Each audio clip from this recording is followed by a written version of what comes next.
नमस्कार मित्रों। आज हमारा इस ज्योतिष की परिचर्चा में एक विषय हमने लिया हुआ है, वो है स्त्री जातकों से संबंधित कुछ योगों के बारे में। और ये वर्तमान समय और परिस्थितियों में जो हम रोजमर्रा के जीवन में देख रहे हैं, आजकल न्यूज़ चैनल के माध्यम से या न्यूज़पेपर्स के माध्यम से हम लोग देखते हैं कि कई प्रकार की ऐसी घटनाएं हो रही हैं जो सामान्य रूप से हमारा समाज जिसको स्वीकार नहीं करता है। और ऐसी घटनाओं के लिए समाज किसी भी प्रकार से एक तरह से तैयार भी नहीं होता है कि इस तरह की घटनाओं की स्वीकारोक्ति करता हो। तो ऐसे कैसे जातक, ऐसे स्त्री जातक किस प्रकार के होते हैं या किस प्रकार के हो सकते हैं कि जिनके उसमें इस प्रकार के योग बनते हैं कि उनमें ऐसे कृत्यों को करने की संभावना बन जाती है। तो उसको ज्योतिषीय दृष्टिकोण से यदि हम देखते हैं तो उसमें कुछ कॉम्बिनेशन ऐसे बनते हैं। यदि माना कोई स्त्री जातक है जिनका जन्म यदि शनिवार को आश्लेषा नक्षत्र में द्वितीया तिथि को जन्म होता हो, या अगर किसी स्त्री जातक का जन्म मंगलवार को सतविषा नक्षत्र में सप्तमी तिथि को जन्म होता हो, या किसी स्त्री जातक का जन्म रविवार को विशाखा नक्षत्र में द्वादशी तिथि को यदि जन्म होता है, तो ऐसे स्त्री जातकों की कुंडली में एक प्रकार का योग बनता है जिसको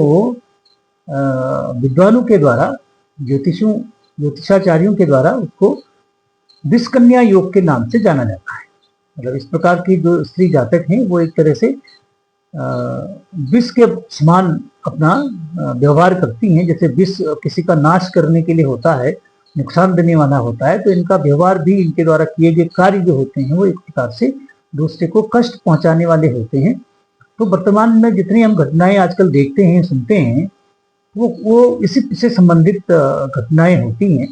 इस प्रकार की घटनाओं को देने वाले जो स्त्री जातक हैं वो इनमें से कहीं न कहीं किसी न किसी रूप में इस प्रकार के ज्योतिषी गणनाओं से जुड़े हुए रहते हैं। तो वो विषकन्या योग एक प्रकार का उनकी कुंडली में बनता हो। यदि किसी जातक की, स्त्री जातक की कुंडली में लग्न में यदि शनि बैठा हो, पांचवें में सूर्य हो और नवे भाव में यदि मंगल बैठा है, तो उनमें ऐसे विष योग, विष कन्या योग बनने की संभावना बनती है। तो ऐसे में ये होता है कि विष कन्या योग जैसे कि नाम है, तो विष कन्या योग में जातक, ऐसी स्त्री जातक जो है वो क्या करेंगी, विष के समान कार्य करेंगी, अपने कुल का, अपने परिवार का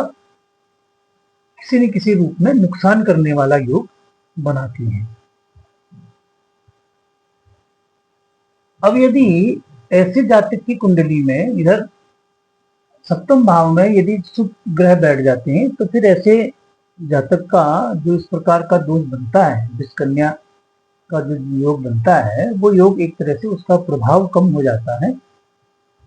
या कहीं पर चंद्रमा से भी अगर सप्तम कहीं पर बैठता है,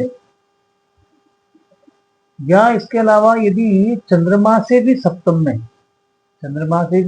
में यानी अर्थात यहाँ पर भी अगर कोई शुभ ग्रह बैठ जाते हैं इस वाले भाव में, तो भी फिर ये योग जो होता है विषकन्या योग, ये एक तरह से अपना प्रभाव कम कर देता है।